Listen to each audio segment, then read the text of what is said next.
Jibreel alayhi salam comes to the Prophet Muhammad sallallahu alayhi wasallam one day, and he says to him, Ya Muhammad, live as much as you want, you will die. Love whomever you want, you shall depart from them.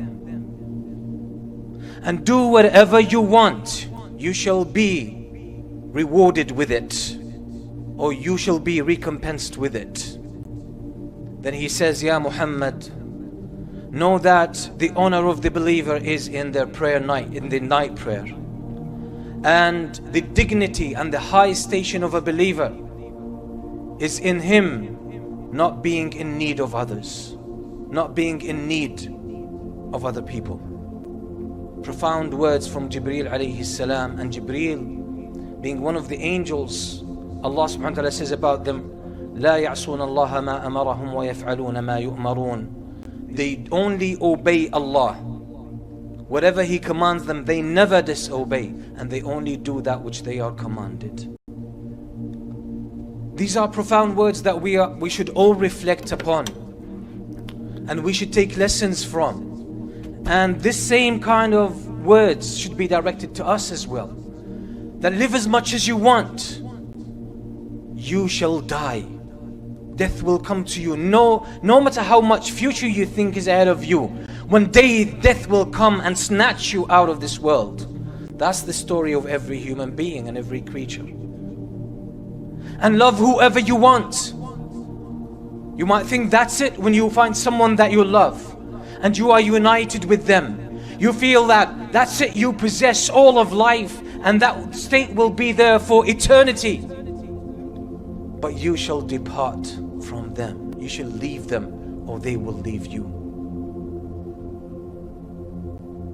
Then Jibreel alayhi salam tells the Prophet ﷺ about the most important thing that really counts and matters, that will stay with you till the hereafter. He says to him, وَاعْمَلْ مَا شِئْتَ فَإِنَّكَ مَجْزِيٌّ بِهِ. Do whatever you want. You choose your actions. You do whatever you want to do, whatever you feel like doing. But the point is, you will be held accountable by means of that, according to that. So use that freedom in a responsible way, in a responsible fashion. Then he points him to something that is valuable and that is important and helpful. Just after you realize these facts, that you will not live forever, that you will leave this world one day, and that you will leave the people that you love and the people that you feel connected to. You shall leave them, and you will leave them alone.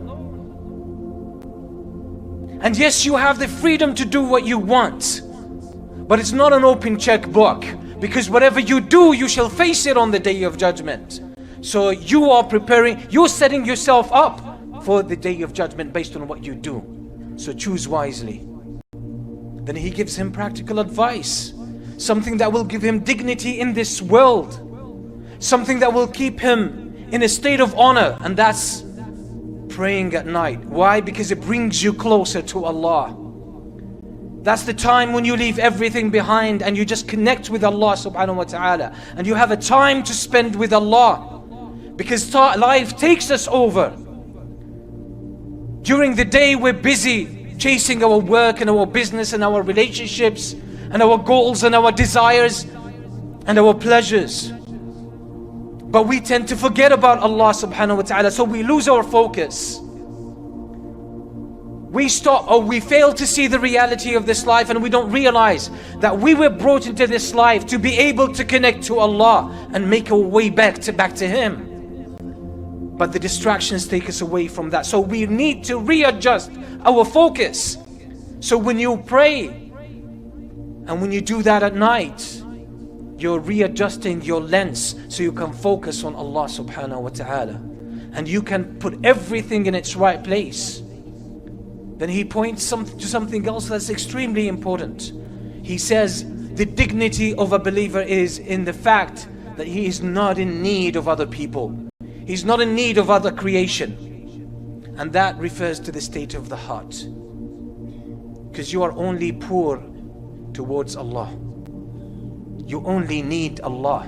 in your heart.